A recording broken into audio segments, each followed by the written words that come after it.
आपने अभी बात की कि जब इस्टेब्लिशमेंट मेरे साथ अगर चलती है, गलत काम करेगी, मैं उनको जाके जीएचक्यू में जाके उनके साथ मीटिंग करूँगा, उनको बैठ के उनको बोलूँगा, सामने बैठ के बोलूँगा। अरशद शरीफ का एक बहुत बड़ा वाक़या आया आपके सामने, बिल्कुल है। जो आप भी जानते हैं, मैं भी जानता हूँ, पूरा पाकिस्तान जान चुका है वो कौन था। क्या कहना चाहेंगे, कौन था वो? अरशद शरीफ का वाक़या जब पेश आया तो सबसे पहले मैं बोला था, जब हमसे फ़लस्तीन के बारे में भी पूछा गया ना कि उस पर हम लोग क्यों नहीं कर रहे, मैंने कहा हम लोग मसरूफ़ है नंगी वीडियोज़ बनाने में, अपनों को गिरफ़्तार कर रहे हैं। हम लोगों को अपने से फुर्सत मिले तो गैरों के पास जाएं। मैंने बड़ा कैटेगोरिकली कंडेम किया, उस वक़्त ये बातें कोई करने के लिए तैयार भी नहीं था। लेकिन फिर मैं बताऊंगा, मैंने किसी फ़ौजी सिपाही का गिरबान नहीं पकड़ा। मुझे पता है कि वो शहादतें दे रहा है, मैं उसकी मेहनत ज़ाया नहीं होने दूंगा। हमारा क्लियर स्टैंड इस मामले में। तो क्या कहना चाहेंगे, एक आखिरी जो क्वेश्चन है कि इस मामले में ओवरऑल इन्वॉल्व कौन है? क्योंकि अगर इस्टेब्लिशमेंट से अगर मौक़िफ़ मांगे, वो कहती है हमारे कोई कांटेबिडेंट से नहीं जुड़ते। पाकिस्तानी किसी समझ आती है, वो कहती है हम लोग नहीं है। तो कौन? हमारे सहाफ़ी का किसी से कोई ताल्लुक़ नहीं है। वो एक ऐसा सहाफ़ी जो खुद बोलता है और उसको सिर्फ बोलना पसंद है, उस हक़ सच की राह पे चलने वाला। आप भी जानते हैं, मैं भी जानता हूँ, पूरा पाकिस्तान जानता है। बल्कि ओवरऑल जो मैं कहता हूँ हमारी फोर्सेस के बंदे वो भी इसको पसंद करते थे। तो उसको मारने वाला कौन है, क्या कहना चाहेंगे आप? शहीद का भाई है और फ़ौजी फैमिली से ताल्लुक़ रखता है। मेरा नहीं ख्याल कि एक फ़ौजी इतना बेरहम होगा कि वो एक शहीद के भाई को जाके कत्ल करेगा। मेरा पर्सनल ओपिनियन ये है। और अगर किसी ने किया है, मेड भी है जनरल, मेड भी है कर्नल, अगर वो है तो उसे सरेआम फांसी देनी चाहिए। अफवाज पाकिस्तान को चाहिए कि उसका कोर्ट मार्शल करे और उसे फांसी दे, अगर आपको तहकीकात में साबित होता है। और इसमें फ्री एंड फेयर तहकीकात हो, अगर रुकी हुई है तो दोबारा बहाल की जाए। वो पाकिस्तान की इज़्ज़त था और इससे पाकिस्तान की जगह सही हुई है कि हमारा सहाफ़ी किसी दूसरे मुल्क में जाके शहीद किया गया और बेदर्दी से शहीद किया गया। देखें, मैं किसी फ़र्द वाहिद या 2-3 बंदों को राज़ी करने के लिए घुमा फिरा के कभी बयान नहीं देना पसंद करूँगा। मेरा बयान इस चीज़ में बड़ा वाज़ेह है, गलत हुआ है। और जो इन्वॉल्व है, फ़ौजी इन्वॉल्व है तो उसको सज़ा दो, सियासतदान इन्वॉल्व है तो उसे सज़ा दो, कोई थर्ड पार्टी इन्वॉल्व है तो उसे सज़ा दो। बूट पॉलिश करके बाहर आ गए कि महाराज हम पार्टी छोड़ रहे हैं, सियासत से कता ताल्लुकी कर रहे हैं, सब कुछ छोड़ रहे हैं। और जो लोग जाके हमला करके GHQ और जिन्ना हाउस पे, उनको कैफरे किरदार तक पहुंचाना चाहिए। कारकुन को कर गया ना ख्वार। अब चाबी वाले खिलौनों का कारकुन भी जेल में, नवाज शरीफ का कारकुन भी जेल में, PTI का कारकुन भी जेल में। नवाज शरीफ भी मज़े से बाहर बैठा हुआ है, वो भी प्राडो लेके बैठ गए हैं, जिनके पास चंदों पे गुजारा करते थे, अब गरीबों से इस्लाम के नाम पे प्राडो लेके बैठे हुए हैं। तीसरे ये लोग क्या कर रहे हैं, गरीब कारकुन शहीद करवा रहे हैं, गरीब कांस्टेबल को मार रहे हैं, गरीब फौजी का गिरेबान पकड़ रहे हैं और ख़ुद कहते हैं सियासत से लाताल्लुकी कर रहे हैं हम लोग। तुम क्यों नहीं बोले? मैं क्या बोलूँ? क्या आवाम नाराज़ हो जाएगी? जो PTI का वर्कर मुझे पसंद करता है खान के बाद, वो नाराज़ हो जाएगा, मैं उसको राज़ी करने के लिए खामोश रहूँ? ये तो मैं नहीं कर सकता ना।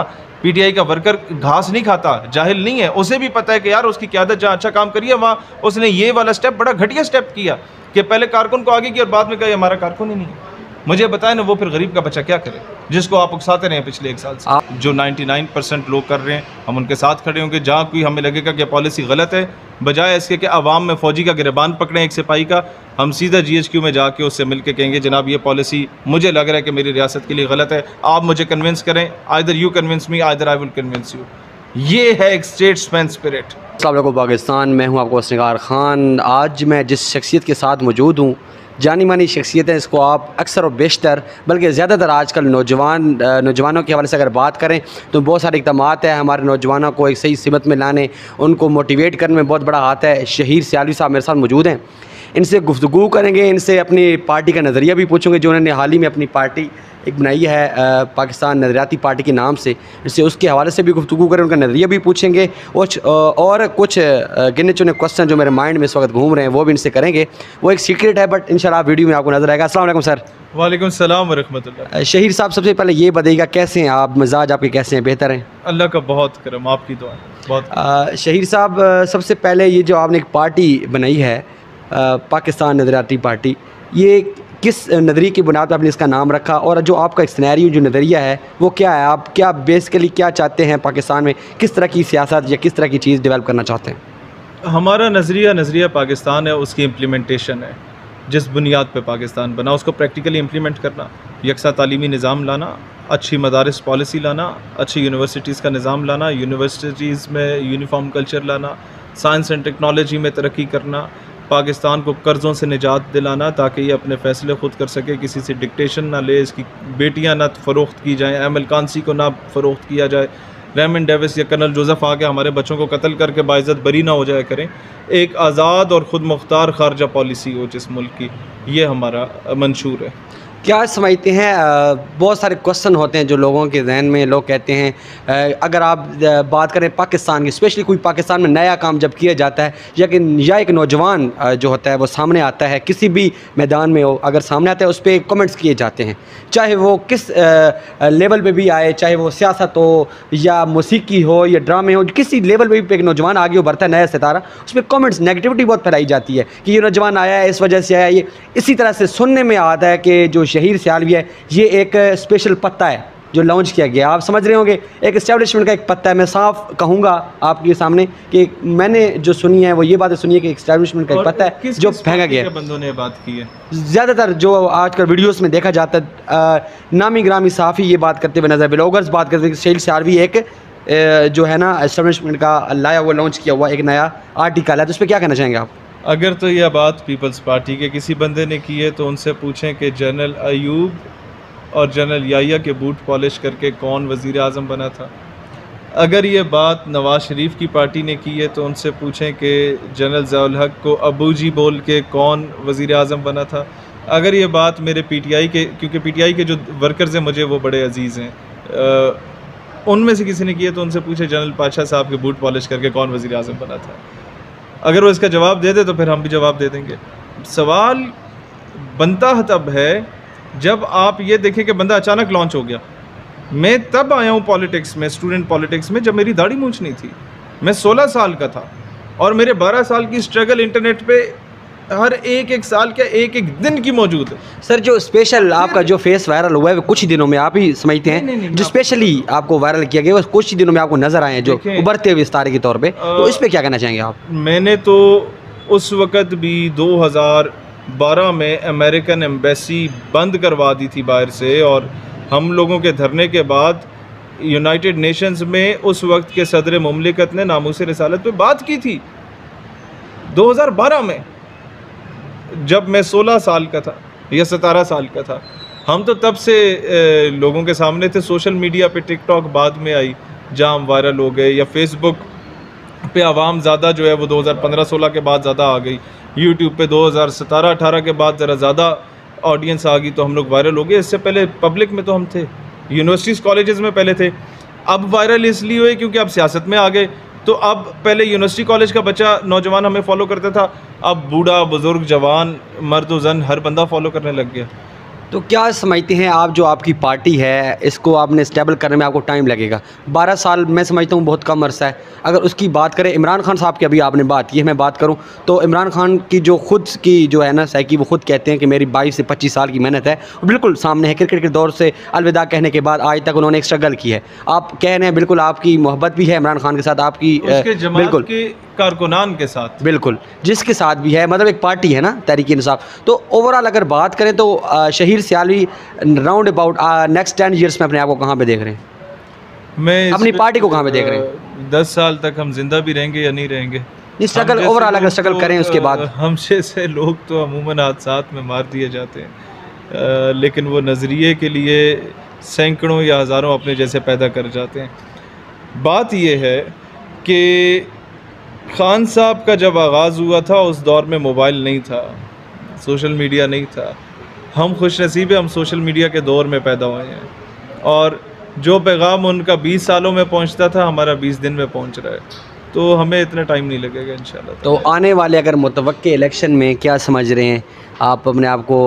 देखिए मैं आपको देख रहे हैं इलेक्शन में कैंडिडेट उतार रहे हैं या अभी तक कोई खास काम नहीं किया गया? पीटीआई जब बनी तो इमरान खान वर्ल्ड कप भी जीत के आया हुआ था और शौकत खानम भी बनाया हुआ था। उसके बावजूद अकबर एस बाबर, एजाज़ खान जाजी और इमरान खान के अलावा कोई चौथा पाँचवा कैंडिडेट नहीं होता था। हमें 1 साल हुआ है और पंजाब में 129 एमपीए के कैंडिडेट हमने खड़े किए। अब इलेक्शन डिले हो गए तो इंशाल्लाह 298 की 298 सीटों पे आपको कैंडिडेट नज़र आएंगे। पीटीआई एक बहुत बड़ा ब्लंडर मार गई है कि अपने टिकट्स अनाउंस कर दी और उसके हर हलके में 7-7 8-8 धड़े उससे नाराज़ हो गए। वो सारे हमसे राब्ते में। नून लीग के जितने नाराज़ कारकुनान और पाकिस्तान से प्यार करने वाले कारकुनान हैं वो हमसे राब्ते में हो गए। पीपल्स पार्टी में जो पढ़े लिखे कुछ कारकुनान हैं वो हमसे राब्ते में हो गए, और जिन बेचारों तक शऊर नहीं पहुंचा उनका तो भुट्टो आज भी जिंदा है। ताने के तौर पे पाकिस्तान को कहा जाता है, गैर मुल्की लोग भी कहते हैं, ओवरऑल जो क़यादत है बाहर के मुल्कों की जो हुकूमतें वो भी कहते हैं, तो पाकिस्तान पे हमेशा इस्टेब्लिशमेंट का रोल मॉडल रहा है, होल्ड रहा है। सही कहते हैं। तो इस पे एज ए शहीर सियालवी साहब अपना बयानिया देंगे, और क्या अपनी नज़रियाती पार्टी आप भी इस्टेब्लिशमेंट की नज़र करेंगे? हमारा इस मतलब जो पॉलिसी है वो बड़ी क्लियर है। सिपाही से प्यार करेंगे, जवानों की इज़्ज़त करेंगे, उनका मोराल हाई रखेंगे, और जर्नैल के बूट पॉलिश नहीं करेंगे, वर्दी की इज़्ज़त करेंगे। जर्नैलों के साथ क्या रोल होगा आपका? जो क्योंकि पाकिस्तान में कहा जाता है जो जर्नैलों के साथ नहीं खड़ा होता, पाकिस्तान में उसका कोई मकाम नहीं है, ये आप भी जानते हैं, तो इस पर क्या कहना चाहेंगे? इसी मुल्क के हैं, वो लेफ्टिनेंट से भर्ती हुए हैं, लेफ्टिनेंट, कप्तान, major, lieutenant colonel, then brigadier, then major general, lieutenant general, then chief. वो भी डायरेक्ट आके जर्नल नहीं बने।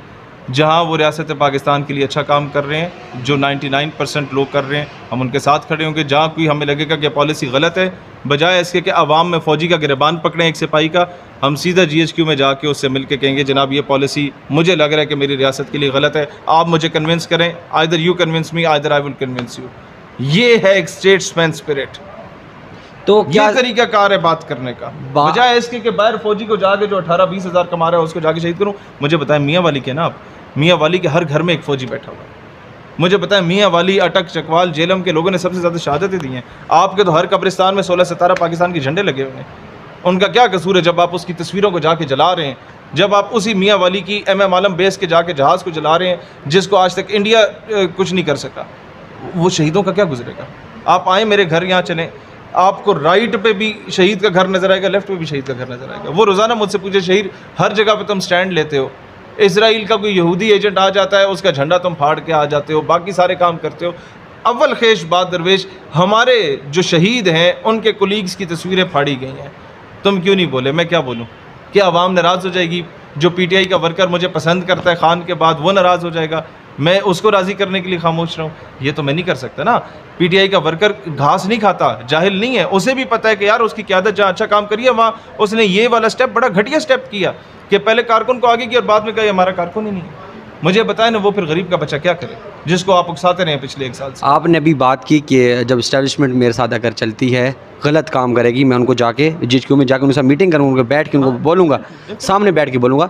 अरशद शरीफ का एक बहुत बड़ा वाक़या आया आपके सामने, बिल्कुल है, जो आप भी जानते हैं, मैं भी जानता हूँ, पूरा पाकिस्तान जान चुका है वो कौन था। क्या कहना चाहेंगे, कौन था वो? अरशद शरीफ का वाक़या जब पेश आया तो सबसे पहले मैं बोला था, जब हमसे फ़लस्तीन के बारे में भी पूछा गया ना कि उस पर हम लोग क्यों नहीं कर रहे, मैंने कहा हम लोग मसरूफ़ हैं नंगी वीडियोस बनाने में, अपनों को गिरफ़्तार कर रहे हैं। हम लोगों को अपने से फुर्सत मिले तो गैरों के पास जाएं। मैंने बड़ा कैटेगोरिकली कंडेम किया, उस वक़्त ये बातें कोई करने के लिए तैयार भी नहीं था, लेकिन फिर मैं बताऊँगा, मैंने किसी फ़ौजी सिपाही का गिरबान नहीं पकड़ा। मुझे पता है कि वो शहादतें दे रहा है, मैं उसकी मेहनत ज़ाया नहीं होने दूँगा। हमारा क्लियर स्टैंड इस मामले में। तो क्या कहना चाहेंगे, एक आखिरी जो क्वेश्चन है कि इस मामले में ओवरऑल इन्वॉल्व कौन है? क्योंकि अगर इस्टेब्लिशमेंट से अगर मौक़िफ़ मांगे, वो कहती है हमारे कोई कांटे बेड़े से नहीं जुड़ते, पाकिस्तानी किसी समझ आती है, वो कहती है हम लोग नहीं है। तो कौन? हमारे सहाफ़ी का किसी से कोई ताल्लुक़ नहीं है, वो एक ऐसा सहाफ़ी जो खुद बोलता है और उसको सिर्फ बोलना पसंद है, उस हक सच की राह पे चलने वाला। आप भी जानते हैं, मैं भी जानता हूँ, पूरा पाकिस्तान जानता है, बल्कि ओवरऑल जो मैं कहता हूँ हमारी फोर्सेस के बंदे वो भी इसको पसंद करते थे। तो उसको मारने वाला कौन है? क्या कहना चाहेंगे आप? शहीद का भाई है और फ़ौजी फैमिली से ताल्लुक़ रखता है। मेरा नहीं ख्याल कि एक फ़ौजी इतना बेरहम होगा कि वो एक शहीद के भाई को जाके कत्ल करेगा। मेरा पर्सनल ओपिनियन ये है। और अगर किसी ने किया है, मेड भी है जनरल, मेड भी है कर्नल, अगर वो है तो उसे सरेआम फांसी देनी चाहिए। अफवाज पाकिस्तान को चाहिए कि उसका कोर्ट मार्शल करे और उसे फांसी दे, अगर आपको तहकीकात में साबित होता है। और इसमें फ्री एंड फेयर तहकीकात हो, अगर रुकी हुई है तो दोबारा बहाल की जाए। वो पाकिस्तान की इज़्ज़त था और इससे पाकिस्तान की जगह आई हुई है कि हमारा सहाफ़ी किसी दूसरे मुल्क में जाके शहीद किया गया और बेदर्दी से शहीद किया गया। देखें, मैं किसी फ़र्द वाहिद या 2-3 बंदों को राज़ी करने के लिए घुमा फिरा के कभी बयान नहीं देना पसंद करूँगा। मेरा बयान इस चीज़ में बड़ा वाज़ेह है, गलत हुआ है और जो इन्वॉल्व है, फ़ौजी इन्वॉल्व है तो उसको सज़ा दो, सियासतदान इन्वॉल्व है तो उसे सज़ा दो, कोई थर्ड पार्टी इन्वॉल्व है तो उसे सज़ा दो। बहुत शुक्रिया सर। आप लोगों ने गुफ्तगू सुनी, शहीद सियाली साहब ने अपने ओवरऑल जो थी इनके नुकात थे, इनकी जो भी नज़रियाती पार्टी के हवाले से कोई भी लाइन सी शिकें थी वो सामने आपके रखी, अपना नज़रिया सामने रखा। ये देखें, ये पाकिस्तान के हमारे नौजवान हैं जो आजकल के उभर के आ रहे हैं। अगर इमरान खान की भी बात करें, उनका भी नज़रिया सेम ऐसा ही था, लेकिन अब कुछ बना के कुछ नुकात की बिना पर उनको गलत कहा जाता है तो उसको भी गलत कहना चाहिए, बिकॉज कुछ चीज़ें गलत होती हैं तो इन्होंने ऐसी कंडेम किया। आप देख सकते हैं, इंशाल्लाह नेक्स्ट वीडियो में आपसे मुलाकात होगी। जी सर। जब वो एब्सोल्युटली नॉट बोला था, सबसे पहले आपको याद होगा आपके इस चैनल पे मैंने उसकी फेवर की थी। देखें, हम लोग कमज़रफ़ी कभी नहीं करेंगे, जहाँ वो आगे भी सही काम करेगा हम उसके साथ खड़े होंगे, जहाँ गलत काम होगा वहाँ सबसे पहले हम रुकेंगे। यही एक खालिस और ख़ानदानी बंदे की निशानी होती है। इंशाल्लाह नेक्स्ट वीडियो में आपके साथ मुलाकात होती है। मुझे दीजिएगा इजाज़त। अल्लाह हाफ़िज़।